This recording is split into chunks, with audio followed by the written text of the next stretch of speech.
बात कर रहे हैं विजय तलक की कि आखिर मैनपुरी में क्या मन है लोगों का। और देखिए बड़ी संख्या में लोग हमारे साथ मौजूद हैं, इनके पास जाएंगे, इनसे बातचीत करेंगे मुद्दों पर। लेकिन जो सवाल ब्रेक से पहले आए थे उस पर जवाब ले लेते हैं। गौतम जी देखिए, आपने तमाम चीजें बताई, अपने विजन बताए, लेकिन लोग तो ये कह रहे हैं कि आपके नेता भ्रष्टाचार करें, आपके नेता विरोध करें, सब रायता फैल गया मैनपुरी में। नहीं, अगर भ्रष्टाचार किया होता तो नैतिक दायित्व इन लोगों का था कि सड़कों पे आके विरोध करते। इन्होंने नहीं किया क्योंकि भ्रष्टाचार हुआ नहीं तो ये अच्छा, ये नया काम दिया विपक्ष को कि भ्रष्टाचार हो और वो बैठे। लोकतंत्र में ये काम है विपक्ष का। अगर सरकार गलत करती है तो उसको जगाए। अगर ये नैतिक धर्म नहीं निभा रहे हैं विपक्ष का, तो इन्हें विपक्ष में भी रहने का अधिकार नहीं। शायद यही कारण है कि विपक्ष में भी कोई मोदी सरकार के, योगी सरकार के सामने नहीं आ। अच्छा, सिटी सरकार के स्तर पर रोजगार के लिए क्या बात होगी कि युवा ने कहा कि रोजगार की आप लोग बात नहीं करते, आप लोगों ने लोगों को चना खरीदने लायक नहीं छोड़ा।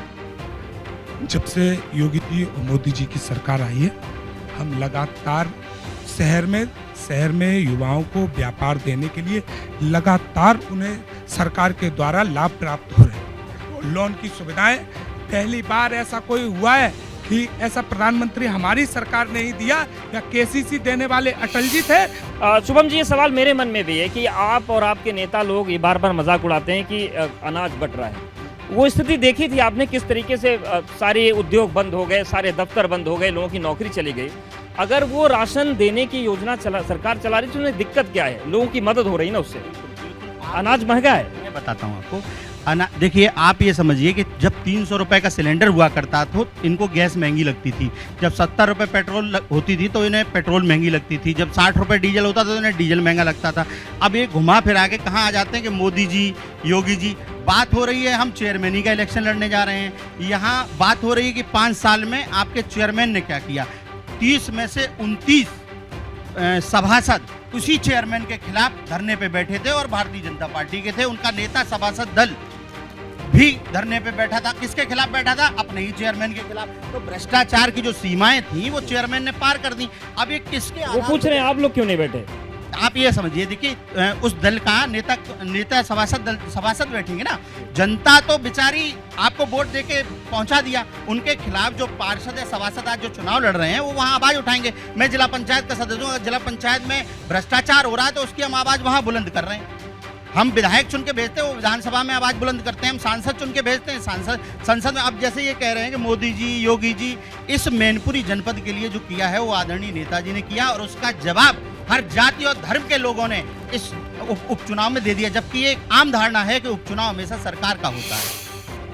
ये बताएं कि विजन की सब बात कर रहे हैं, अगर बसपा को मौका मिलता है तो मैनपुरी में क्या बदलेंगे? अब ये बताना जरूरी है। मैनपुरी में सफाई व्यवस्था है। जो लार्वा बनता है उससे तमाम लोग मर जाते हैं। जो दवाई आती है उसको भी ये लोग खा जाते हैं। तो पिछली चेयरमैन थी जो उन्होंने जो काम किए, एक हम बताते हैं आपको। ये संगीता गुप्ता जी जो लड़ रही हैं बीजेपी से, इनके आरोप साक्ष्यों के साथ लगाने चाहिए। निरर्थक अलग कुछ भी आरोप नहीं लगा सकते। तो मच्छर मरते क्यों नहीं है? आप बताइए, कौन मारेगा इनको? बताओ, मच्छर मरते क्यों नहीं है? अब बताइए ना, मच्छर क्यों नहीं मर रहे हैं? हाँ, इनको परेशानी गाय क्यों नहीं मर रही है, मच्छर क्यों नहीं मर रहे हैं? मच्छर जन्मते हैं और लगातार। ये आप क्या कह रहे हैं? मच्छर मारना सिटी सरकार की जिम्मेदारी है। सरकार की जिम्मेदारी दवाई छिड़कना है। मच्छर अगर ऐसा ही होता तो अभी तक मच्छर समाप्त हो गए होते। मच्छर तो जन्मेंगे, उनके लिए दवाई डालने का काम हमारी सरकार करती है। वो संक्रमण बढ़े ना, इसके लिए काम हमारी सरकार करती है। आराधना जी, आप समाज सेविका है, जब ये मसला आ ही गया है कि मैनपुरी में मच्छर क्यों नहीं मरते हैं, तो क्यों नहीं मर रहे हैं? कहाँ दिक्कत आ रही है? यही दिक्कत आ रही है जो शुभम भाई ने बोला था, बिल्कुल सही बोला था कि उस पर काम ही नहीं किया गया। जो किया गया, लोगों से, बाड़ों से शिकायतें जाती रही, लेकिन उन शिकायतों का निस्तारण नहीं किया गया। और यही कारण रहा कि मैनपुरी में इतनी डेंगू की मौतें हुई, उन मौतों का आंकड़ा भी छुपाया गया। सबसे अच्छी बात ये रही कि वहाँ मरा, वही डेंगू उसको यहाँ हुई उसकी पुष्पांजलि में डेथ, लेकिन वो बंदा तो मैनपुरी का था। चलिए ये जवाब ले लेते हैं और कुछ और मैनपुरी के मुद्दों पर बात करते हैं। ये बताइए कि क्या और यहाँ पर मुद्दा है? बहुत सारी बातें नेताओं की सुन ली आप लोगों ने। अभी सर समाजवादी पार्टी के जो प्रतिनिधि हैं, इन्होंने कहा कि विकास, विकास या आवास विकास में ये चले और हम दिखाएं इनको कैसे पार्क बने हैं और कैसी नालियाँ कैसी सड़कें वहाँ बनी हैं। और इनकी सरकार में सब, मैं खुद पीड़ित था, मेरी ज़मीनों पे, मेरे छाछा में, मेरा गांव है, वहाँ मेरे खुद कब्जा हो रहा था। ये कह रहे हैं कि क्या बात कर रहे हैं, मुझे मालूम है एसडीएम से मिलने का, एसडीएम ने कह दिया निकल जाइए कमरे से बाहर। ये वही सरकार की बात कर रहे हैं, क्या विकास करेंगे? ये मैनपुरी को लूटने का, खतोटने का काम इन्होंने किया है और करते रहेंगे ये लोग। ठीक है, तो कौन सही करेगा? भाजपा ही कर पाएगी मैनपुरी का विकास। कौन कर पाएगा मैनपुरी का विकास? भारतीय जनता पार्टी ही विकास कर पाएगी। हर तरीके का विकास और इलाज केवल भारतीय जनता पार्टी ही कर सकती है। वो मैनपुरी की जनता बखूबी जानती है क्या इनको देना है और क्या लेना है। केवल बाबा जी की जो सरकार ने बिल्डोजर चलाया है इन भ्रष्टाचार माफियाओं पर, बहुत ही अच्छा काम किया। सबसे पहले तो भाई साहब ने बोला था गाय घूम रही, गाय है तो किसानों की, नी लगा घर में किसान नहीं बनता, वो तो हमेशा चलती रहेंगी। अब ये रहा गायों का सवाल, गाय हम ही छोड़ते हैं, दूध हमने खा लिया और छोड़ दिया, क्यों? जवाबदारी किसकी है? किसान की। जो सरकार की जमीन थी उसमें कब्जा समाजवादियों का है और आज भी है, उसकी फसल समाजवादी ले रहे। अपने शीशा झाँक करके समझ हम भी किसान हैं, क्या हमको बता रहे? मैनपुरी के अंदर 45,000 बीघा जमीन है, जिसमें 25,000 बीघा जमीन पर समाजवादियों कब्जा है, जिसकी फसल लूटते दिखाते थे। मैनपुरी जनपद में, मैनपुरी नगर में अगर कोई समस्या है तो पेयजल की। आसपास आप बड़े बड़े जो भी मोहल्ले हैं, आप स्टेशन रोड से शुरू करिए और खरकजीत नगर, अवध नगर, बाकी के किसी मोहल्ले में देख लीजिए, जो भी सप्लाई का पानी आता है वहाँ भी जो टंकियाँ हैं वो उन सब वाटर लाइन जो है वो सारी बेकार हो चुकी है। 15-15, 20-20 दिन पानी नहीं आता। इसमें से ऐसा एक भी व्यक्ति मुझे बता दीजिए जो सप्लाई वाला पानी पीता हो। इतने लोग यहाँ मौजूद हैं, एक भी मुझे यहाँ बता दे जो सप्लाई का पानी पीता हो। पानी की दिक्कत है क्या? जी बिल्कुल, पानी की बहुत बड़ी समस्या है। चलिए कुछ और लोगों से बात करते हैं। ये बताइए कि ये भी मुद्दा उठ रहा है कि पानी की समस्या है, क्या दिक्कत है क्या पानी की यहाँ पर?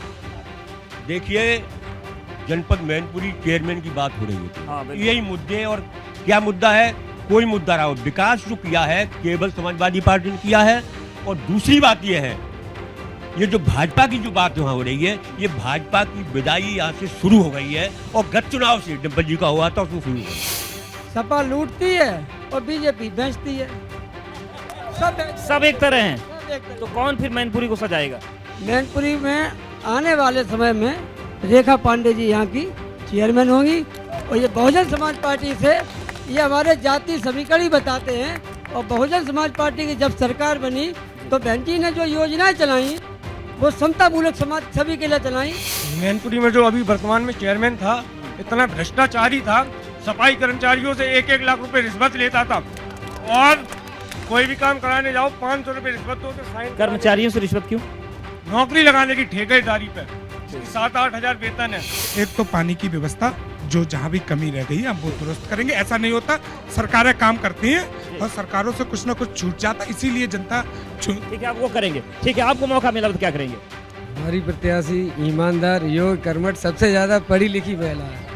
अब ये हाई स्कूल कर करके महिलाएं यहाँ लड़ना चाहती हैं चुनाव जी, तो ये क्या योजना बना पाए, क्या सोचा? ठीक है, पढ़े लिखे। आप बताएं कि क्या आपने पॉइंट तो हालांकि बता दिए, उम्मीद कितनी है आपको कि आपकी जनता सुनेगी? नहीं, अभी एक बच्चे ने ये सवाल किया था कि एजुकेशन पे किसी ने बात नहीं किया, तो मैं सिर्फ यही कहना चाहती हूँ, 1 मिनट, आपकी आवाज जाएगी, उनकी नहीं आएगी, आप बोलिए। सिर्फ यही कहना चाहती हूँ कि मैंने बच्चों के लिए एक लाइब्रेरी का इंतजाम, कंप्यूटर लैब का इंतजाम, बच्चों के लिए न्यू से न्यू बुक्स, जिससे हमारे आकर के पूरे शहर के बच्चे वहाँ पर पढ़ सके। ठीक है, आप बताएं, मौका मिलेगा तो क्या करेंगे?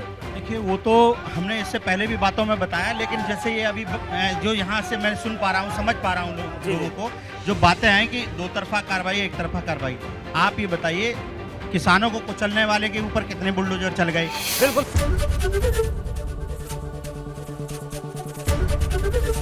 एबीपी गंगा, खबर आपकी, जुबान आपकी।